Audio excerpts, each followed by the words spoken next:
স্বামীর এক আত্মীয়ার মেয়ে আমায় ভীষণ হিংসে করে। সুযোগ পেলেই বলে বাদুড়ের গলায় মুক্তার মালা। এমনটা শুনে ভীষণ রাগ হতো। কেন উনি আমায় এত অপছন্দ করে? আমি কি এতটাই বাজে দেখতে? স্বামীকে বিষয়টা জানালাম না।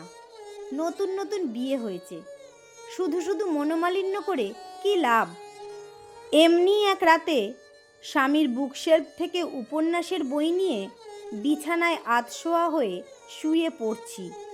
স্বামী আমার কোলে মাথা রেখে গভীর ঘুমে তলিয়ে গেছে। আমার এক হাত ওনার দখলে। সেই ঘুমানোর আগে ধরেছিল, এখনো ছাড়েনি, ধরেই ঘুমিয়ে আছে। বইয়ের মাঝ পৃষ্ঠায় একটা কাগজ দেখতে পেলাম। সেখানে লেখা, তুমি কেন আমায় ভালোবাসো না, আর কতকাল অপেক্ষা করিয়ে রাখবে? লেখাটার নিচে স্বামীর সেই আত্মীয়ার মেয়ের নাম দেখে আমার বুকের ভেতরটা ধক করে উঠল। চোখ ভিজে এলো অশ্রুতে।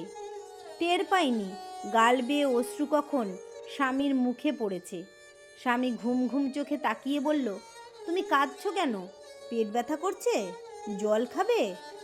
না সূচক মাথা নেড়ে চুপ করে রইলাম। স্বামী ব্যস্ত হয়ে গেল আমার কান্নার কারণ জানার জন্য। এক পর্যায়ে বললাম, বিয়ের আগে আপনি কাউকে ভালোবাসতেন? স্বামী চোখ মুখ কুঁচকে বলল, কি বলো এসব?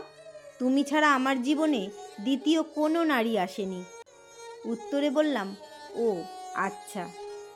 স্বামী বলল, তোমায় অসুস্থ লাগছে, ঘরে জল আনা নেই, দাঁড়াও আমি জল নিয়ে আসি।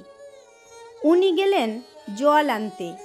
ফিরে এসে বললেন, তুমি এত গল্পের বই পড়ো, ধৈর্য শক্তি তোমার প্রবল। হক চকিয়ে বললাম, আপনি পড়েন না? এটা তো আপনার বুকশেলফে রাখা ছিল। আমি বই পড়ি না। এসব বই উপহার দিয়েছিল এক আত্মীয়ার মেয়ে, কখনো পড়িনি, রেখে দিয়েছি। উনি যখন শুয়ে পড়লেন তখন শেলফের 7টা বই বের করলাম। সবগুলিতেই একটা করে চিরকুট। এতদিনে বুঝলাম কেন ওই মেয়েটা আমায় এত হিংসে করে। তার ভালোবাসার মানুষকে ছিনিয়ে নিয়েছি। হিংসে তো করবেই।